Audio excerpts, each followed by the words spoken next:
El tema de hoy me apasiona. Hemos hablado mucho de que el intestino es el tercer cerebro o el segundo cerebro. Se hablan de tres cerebros que son el cerebro, el corazón y el intestino. ¿Cómo están conectados? ¿Por qué la serotonina se produce en mayor proporción en el intestino? Son muchas las preguntas que tenemos el día de hoy y se ha determinado que las personas que son más felices es porque tienen buenos hábitos alimenticios y por eso vamos a hacer una gran pregunta el día de hoy. ¿Es la alimentación la clave de la felicidad? Y para eso estamos con uno de los mejores nutricionistas de este país, Andrés Zapata. Gracias siempre por atender a nuestros llamados, por hacer parte de esta familia. Gracias por la invitación, Dianita. Yo siempre muy contento de poder estar aquí acompañándolos y compartiendo información, conocimiento y experiencia para todos los televidentes. Andrés, yo me he sorprendido realmente cuando conozco más de este tema y hemos aprendido que en el intestino se generan muchísimas emociones, que la depresión va conectada con unos malos hábitos, que las personas que se mantienen ansiosas están conectadas a que no se alimentan bien. ¿Qué de cierto? Y vamos a tomar la pregunta de una manera general y vamos desglosando, pero ¿qué tan cierto es que la alimentación es la clave de la felicidad? O una de las claves de la felicidad. Correcto. Hay muchas claves de la felicidad, ¿cierto? Tú tocas muchos temas aquí con tus invitados que podríamos, y todos tendrían una versión diferente, ¿cierto? Un psicólogo diría una cosa, otra persona, un coach diría otra. En mi visión como nutricionista diría es una de las claves de la felicidad, porque lógicamente somos seres que tenemos que tener estímulo de múltiples aspectos para poder, digamos, vivenciar esa felicidad, pero sí, la nutrición, la alimentación saludable y correcta son una de las claves determinantes para poder estar felices. Yo lo dije ahorita de una manera muy rápida, pero explícanos por favor, ¿qué es esto de que la serotonina, que es uno de los neurotransmisores que nos hacen estar felices y contentos, alegres, con vitalidad, con energía, se producen en un mayor porcentaje en el intestino? Correcto. Entonces, nosotros o los seres humanos tenemos diferentes moléculas, llamémoslas así. Entre esas están los neurotransmisores, ¿cierto? Tenemos, por ejemplo, algunos que nos preparan para la huida, por ejemplo, la adrenalina, que nos prepara, por ejemplo, que me están persiguiendo, que hay situación de peligro, entonces yo libero adrenalina y esa es la de la huida. Pero tenemos otros neurotransmisores que en gran porcentaje se producen en el intestino vía lo que yo consumo en la alimentación. Entonces, por ejemplo, lo que tú estás diciendo de la serotonina, yo consumo una dieta variada, equilibrada, balanceada, que tenga diferentes grupos de alimentos, que tenga frutas, vegetales, proteínas magras, que tenga fibra, ¿sí? Y que tenga mucho color, o sea, que tenga diversidad de compuestos fitonutrientes, como los hemos hablado aquí previamente, polifenoles, que yo coma un día papaya, que yo un día coma uvas, que otro día coma arándanos, que otro día coma piña, otro día manzana verde. Entonces ahí ya tengo un espectro semanal de diferentes tipos de fitoquímicos que no son siempre, ay, es que compré una bolsita de mandarinas y esta semana solo como mandarina. No está mal, pero falta un espectro mayor de colores. Entonces, comemos el espectro de colores, no diario, sino en la semana, de diferentes frutas, de diferentes vegetales, y nuestros microorganismos, lo que se conoce como microbiota intestinal, que aclaro, no son solo bacterias, son hongos y son virus. La microbiota está compuesta de todo, ¿sí? Y tenemos microbiota en los ojos, en la nariz, en la boca, las mujeres en la vagina, los hombres en el pene, en el tracto gastrointestinal hay microbiota. Entonces, cuando esas bacterias, hongos y virus reciben todos esos fitonutrientes y la fibra, sobre todo de la alimentación, yo siempre pongo el ejemplo, esas bacterias se ponen contentas y dicen, bien, aquí hay sustrato, hay material, hay combustible. Y esas bacterias bien nutriditas empiezan a producir neurotransmisores, de los más claves, la serotonina, la dopamina y el GABA, que se conoce como el de la relajación, se llama así ácido gamma-aminobutírico. Entonces, la alimentación es el sustrato para yo poder producir, alimentar más bien a esas bacterias y que esas bacterias, estando nutriditas vía nutrientes, produzcan sustancias. ¿Qué pasa cuando uno dice, yo no como frutas y verduras, yo tengo un espectro de alimentación reducido en colores, lo que en término propio yo le enseño, por ejemplo, a los pacientes la dieta beige? Entonces, ¿y cuál es la dieta beige? Estamos en Medellín, arepa con queso, galletitas de media mañana, arroz con una pechuga insípida, lechuga y tomate, unas rosquitas y arepa con quesito. Yo no estoy diciendo que eso es una mala alimentación, pero es una dieta Le falta. pobre, Claro, le no falta. tiene color. Entonces la persona empieza a decirle a uno, yo me siento con depresión, con ansiedad, no voy bien al baño, estoy triste, me la paso aburrida. Claro, puede tener alguna condición de salud mental de base, pero cuando uno ve una alimentación tan deficiente, uno dice, pues, ¿qué neurotransmisor va a estar produciendo? Y cómo esta persona va a tener un estado de ánimo adecuado, va a sentirse feliz, va a estar predispuesto para hacer ejercicio, para estudiar, para no dormirse en clase, para trabajar. Entonces todo parte de la alimentación. Andrés, es decir, los probióticos son los animalitos y los prebióticos es la fibra, que son los alimentos para que esos animalitos estén fuertes, vitales y llenos de energía. Correcto. Lo básico que la gente hace y no piensa que tiene impacto ahí, el alcohol, el cigarrillo, la restricción de sueño, que es dormir menos de 6 horas por noche, y una alimentación deficiente. Andrés, ¿por qué? Entonces tenemos la microbiota, que es lo que vimos ahorita, hongos, virus, bacterias. Tenemos la fibra, que es el prebiótico. Entonces yo como frutas, yo como verduras, yo como cereales integrales, leguminosas, frijol, garbanzo, lentejas. Eso tiene fibra y esa fibra es el sustrato, el combustible, la materia prima que nutre a los animalitos, o sea, los probióticos. Lo que, por ejemplo, la gente dice, es que me estoy tomando un probiótico, se están tomando unos microorganismos, por ejemplo, en una cápsula, que deben de ser gastroresistentes, que deben de resistir el ácido del estómago, colonizar todo ese intestino y entonces suman más billones, por ejemplo, de bacterias a nivel intestinal. Entonces, listo, yo, por ejemplo, tomé alcohol y en ese intestino existe un equilibrio, a eso lo llamamos eubiosis.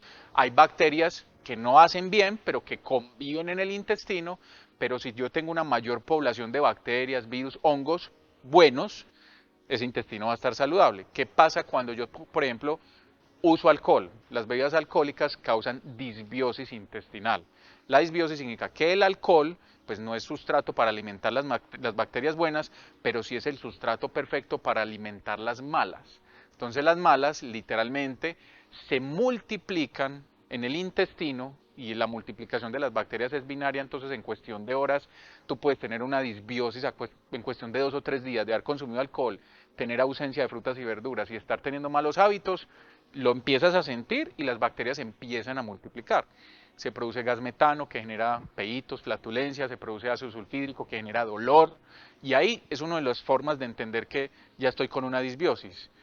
Esa disbiosis no me permite producir neurotransmisores de manera adecuada, entonces piensa en la persona que tiene un estilo de vida pobre, que se le va yendo sus fines de semana, tiene un trabajo estresante, pelea con su pareja, no le salen las cosas bien en No su vida duerme bien. personal, duerme 6 horas o menos por noche, se alimenta mal, y uno dice, pero ¿por qué la persona tiene un estado de ánimo irascible?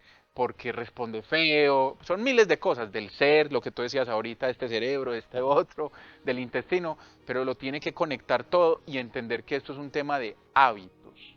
Entonces, por ejemplo, el alcohol es de los principales disruptores de la microbiota y que no va a permitir que uno produzca neurotransmisores adecuadamente Entonces el alcohol, el cigarrillo y la falta de sueño es como si le pusieras veneno a esos probióticos. a esas bacterias Como probióticas. que los voy Imagínate a un fin de matar. semana, nos vamos de rumba, trasnochamos, tomamos alcohol y fumamos. Y la Y gente dice, pero es comes que uno, y malísimo. comes re mal porque entonces te la pasas picando bobadas ultraprocesadas en la noche, que es lo que ofrecen en el sitio, y la gente pretende el sábado o el domingo, después de la enrumbada del viernes, estar súper bien, ¿no? Pero es que quiero ir a trotar, no vas a tener ánimo para ir a Y por trotar. eso es que la gente los lunes amanece tan brava, amanece con el ánimo en el piso y amanece con el estado de ánimo Claro. que no le da para hacer nada.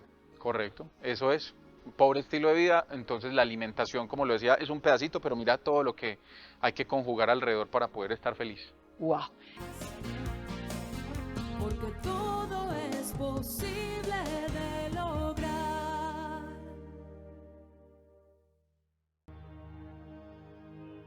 ¿Por qué se dice, y ya lo has explicado de una manera increíble, pero por qué se dice que las personas que son más malhumoradas, que tienden a ser tristes o melancólicas, que sufren de depresión o de algún trastorno mental, son personas que no se alimentan bien o que al contrario están siempre con comidita chatarra o con hábitos que no le sientan bien a su cuerpo y su organismo? Generalmente este tipo de personas, hay muchas explicaciones, voy a decir algunas.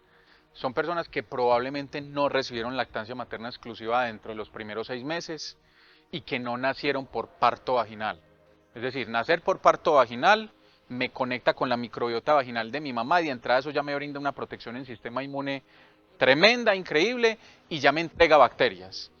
Nacer por cesárea ya me disminuye la cantidad de bacterias con las que yo voy a ir armado a afrontar la vida. Eso es uno. La mamá lamentablemente por X o Y razón no pudo pegar a su bebé, entonces esa persona, ese bebé, probablemente tampoco va a tener todo el desarrollo de esa microbiota a través de la lactancia materna, ojalá exclusiva, como sabemos, durante los primeros 6 meses, y recibió fórmula. Y no estoy diciendo que la fórmula sea perversa, pues es la alternativa para la leche materna, pero no es la mejor opción es la leche materna. Entonces esa persona alimentada con fórmula, que de pronto le hicieron una introducción temprana de la alimentación complementaria, y dijeron, no, pero es que el niño puede comer carnita, y a los 4 meses le dieron carne, le pusieron frutas incluso antes de tiempo. Todo eso va a permitir que esa persona ya desde niño y hasta su adolescencia y su niñez y adolescencia no haya tenido, digamos, la conformación estructural básica de cómo tenía que ser la microbiota. Le aparecen los cumpleaños a los 5 años, los niños, los ultraprocesados, la gaseosita, los confites, todo lo que todos comimos cuando estábamos chiquitos, porque digamos que no nos tocó esta era, digamos, de tanta información y tanta calidad de información que hay cuando lo sabemos aprovechar. Y entonces ese niño llega comiendo ultraprocesados, lo que lo entretiene son las consolas y los videojuegos, está la dopamina barata, que es hacer scroll todo el tiempo o estar pegado a esto, y se crea un adulto con depresión, con ansiedad, con estrés, y después nos preguntamos, ¿por qué? ¿Cierto? Y la ¿Qué mamá no le pasa? enseñó a comer vegetales, pero uno ve, por ejemplo, que dicen, ay, el niño no quiere, yo entiendo, son formas de crianza diferentes, pero ese niño cuando ya está adulto, no por la obligación o no, es muy difícil que le gusten, por ejemplo, los vegetales. Yo tengo personas, conozco pacientes, todo, que me dicen que si jugo verde, que si sopa, que si crema, que si lo que sea, la textura, el sabor, nunca lo aceptaron y es muy difícil que tú ya en la vida adulta quieras cambiar ese hábito, entonces es muy complejo. Y un datico del tema de la depresión, lo clásico son microorganismos como por ejemplo los lactobacilos y las bifidobacterias, que los encontramos en lácteos, en el queso, en un yogur, en un kefir, pero hay una bacteria, digamos, como súper de moda, por así decirlo, que se llama Akkermansia mucinífila. Esta es una bacteria que en palabras sencillas tiene que tener dentro, digamos, de un conteo de 1 a 100 puntos, superar los 80 puntos, y todo lo que los estudios muestran hoy en la práctica, cuando uno analiza la microbiota de los pacientes a través de la materia fecal, es que las personas con trastorno obsesivo compulsivo, depresión, ansiedad, todas las cosas, digamos, del espectro de salud mental, tienen un bajo conteo de Akkermansia. Entonces, una de las grandes estrategias de nutrición, aparte de dar frutas, verduras, suplementar probióticos como los lactobacilos y las bifidobacterias, ya es suplementar esta cepa en específico que se llama Akkermansia. Y uno lo puede evaluar en conjunto con el psicólogo o el psiquiatra que esté viendo al paciente, con algo que se llama terapia cognitivo-conductual. Inmediatamente los pacientes disminuyen la sintomatología.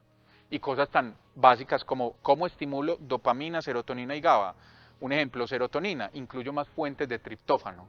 El triptófano Banano, estimula la producción, muy bien, banano, chocolate, aguacate, chocolate, purito, no chocolate azúcar, semiamargo, chocolate. semiamargo con alta concentración del cacao, ¿cierto? Que es lo que contiene estos compuestos que llaman polifenoles. Yo quiero estimular más dopamina, lo mismo, plátano, por ejemplo, que la gente, a mí me da risa cuando el paciente le dice, ¿y puedo comer plátano maduro? Sí, sí puedes. En serio, sí, porque la gente se lo imagina como un alimento, voy a decir cosas que uno ve en redes sociales, que le dispara la glucosa y que le dispara la insulina. Lleno de calorías y Sí, de azúcar. esos son situaciones fisiológicas. La gente tiene que entender que en ciencias de la salud existe algo que llaman eventos mecanicistas. ¿Qué es mecanicista? Un mecanismo de acción, que cuando yo como un alimento, pues el páncreas dice, se detecta en el torrente sanguíneo, viene glucosa, azúcares normales del plátano, el páncreas, ahí está usted, libera insulina, la insulina toca el receptor de la célula muscular y dice, hey, que si lo dejamos entrar. Y el músculo va a decir, adelante, bien pueda entre. Entonces la gente se asusta porque como desconoce que estos son mecanismos normales del cuerpo, dice, ay, es que si eleva el azúcar y eleva la insulina está mal. esto es fisiológico. Entonces, dato importante, si yo me como un plátano maduro, por ejemplo, este es riquísimo en una sustancia que se llama tirosina, y la tirosina me estimula la dopamina, o sea, la del placer. Entonces, dígame si uno no se siente, Diana, feliz cuando uno dice, me comí un platanito maduro, caladito, cocinadito, salteadito, como usted quiera, y son alimentos que producen placer. Si yo produje placer a través de estimular la dopamina, yo estoy feliz.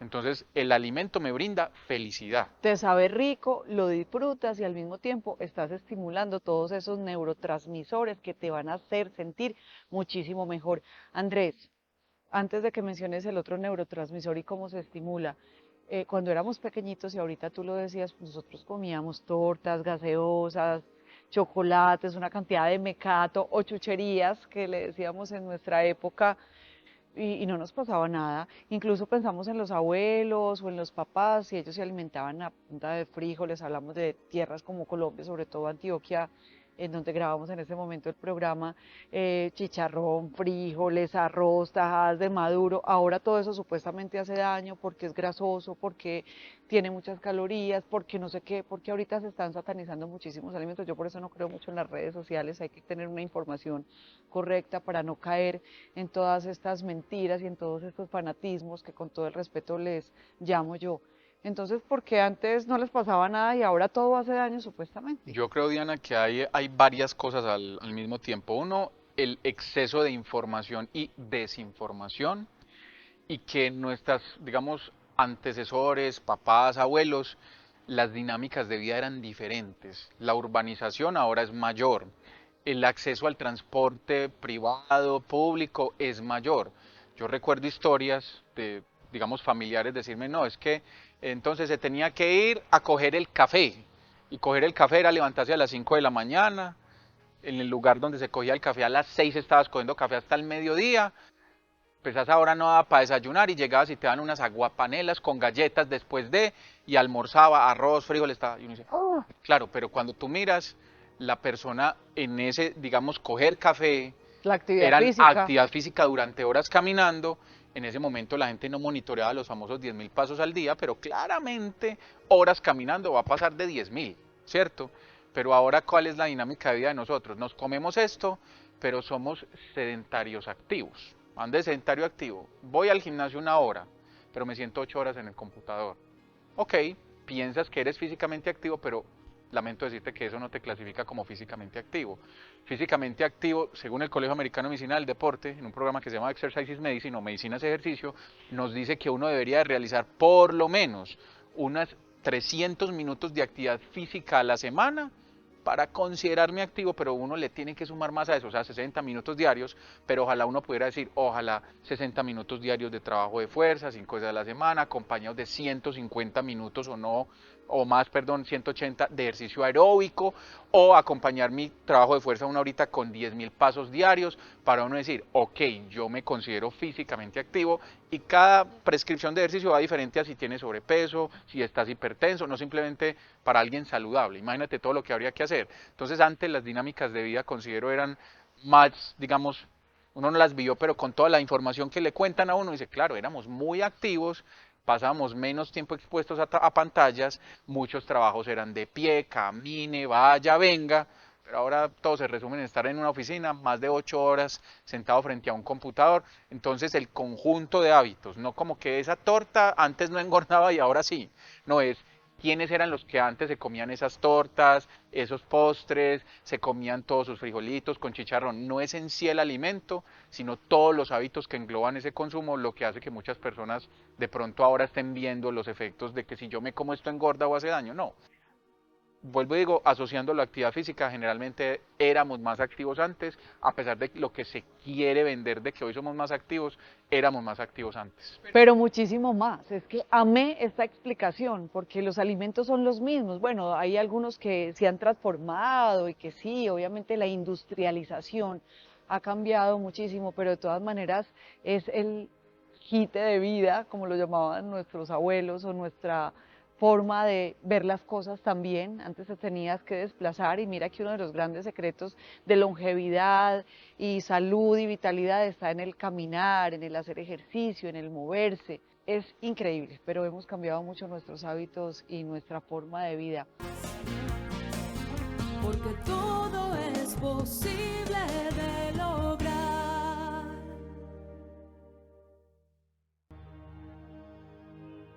Rápidamente para terminar, alimentos que hoy nos propongas para consumir que nos van a ayudar a elevar nuestro estado de ánimo y a estar más felices. Listo. Todos los tres que dijimos ahorita, neurotransmisores, serotonina, dopamina y GABA, rápidamente, que me estimulen serotonina y dopamina, el aguacate, el plátano, el banano, todas las frutas, todas las verduras y todos los frutos secos y las semillas. En especial, pistachos, almendras, marañones, castañas, nueces, chía, linaza, calabaza, semillas de girasol. Todas ellas tienen selenio, tienen zinc, tienen magnesio, que también tienen que ver con la producción de neurotransmisores, y el GABA no es de la felicidad, pero sí es el de la relajación. Entonces ahí entran toda la fitoterapia con las plantas, la manzanilla, el toronjil, la pasiflora, todas aquellas hierbas o especias aromáticas que nos ayudan a sentir calmados, tranquilos y que nos ayudan a descansar, y es así, digamos, consumidas previamente, unos 60 minutos antes del horario del sueño. Es decir, antes de acostarnos a dormir, nos ayudan a conciliar el sueño y nos ayudan a dormir mejor. En infusiones. En infusiones, sí. Perfecto, quedo con ganas de más. Esta información está buenísima, pero aquí tenemos ya puntos suspensivos para seguir en nuestra próxima conversación. Andrés, muchísimas gracias. No, gracias a ti, Tu Diana. información es muy, pero muy valiosa. Gracias a ti, gracias a todos. Les mando muchos besos y recuerden que ser feliz es una decisión y la alimentación hace que seas feliz. Siempre lo he dicho y lo defiendo cada día de mi vida. Gracias. Aunque el miedo